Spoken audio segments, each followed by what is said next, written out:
This past week, we honored all those who are serving and who have currently served our country, past and present. And this morning, we hear from the last surviving Medal of Honor recipient from Jima in World War II.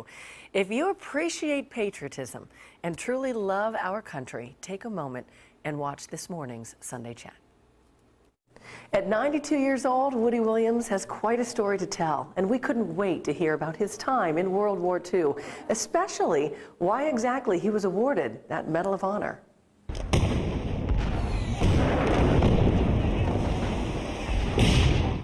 To say I wasn't scared, I was. But he had a job to do, destroy active pillboxes or bunkers where Japanese troops were firing machine guns. We had lost so many Marines. I had 6 individuals that were under my control when I hit the beach. And that was on February the 21st. On February 23rd, they were gone. All alone, this man, who was turned away from the Marines twice for being too short, found the courage to carry out his command. His weapon, a 70-pound flamethrower. Much of that day, I do not remember. Some of the things that have bugged me all my life is I used up 6 flamethrowers. I can't remember how I got some of the pillboxes that I knocked out or burned out. Some of those just will not come back to my memory. Some are very, very vivid. When you see the famous statue of the American flag being raised from Iwo Jima, what does that mean to you? That did something for us. That raised our spirit. Not only our group, but the whole island just had a new spirit invigorated in them. That we are going to win this thing. When President Truman awarded you the Medal of Honor, what was that like?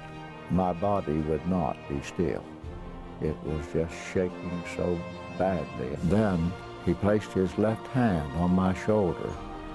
And as far as I can see in any of the photographs that were taken that day, he didn't do that to anybody else.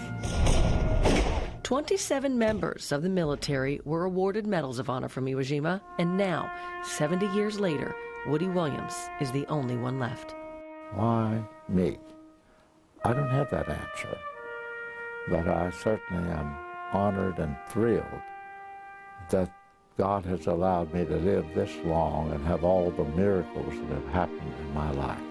16 million Americans served in World War II, and now about 500 of those servicemen and women are dying every single day.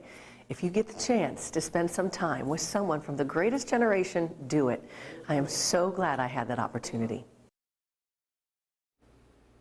And I mean that sincerely. What an honor to sit and talk with that man. You learned so much. And he really believes that when President Truman put that hand on his shoulder, he could tell how nervous he was, and that was his way of just calming him down. Now, what is his story? Does he travels around the country these days? He's from West Virginia, and he does travel all around to anybody who wants to hear his story. He was here because in Grove City, he's building that memorial to honor so many families. So he'll be back, and hopefully we'll get to chat with him again. But he's just a wonderful man, and 92 years old to be doing that well. And to just hear and have him articulate these stories the way that he can and does. Just is special. And we kind of needed to hear that right now. You know, with so much going on in Paris and everything, you have to know that there's still so many good people and so many good forces of nature that will, in the long run, end and beat evil. And we, of course, thank him for his service and everyone who is served or has served in the past. So much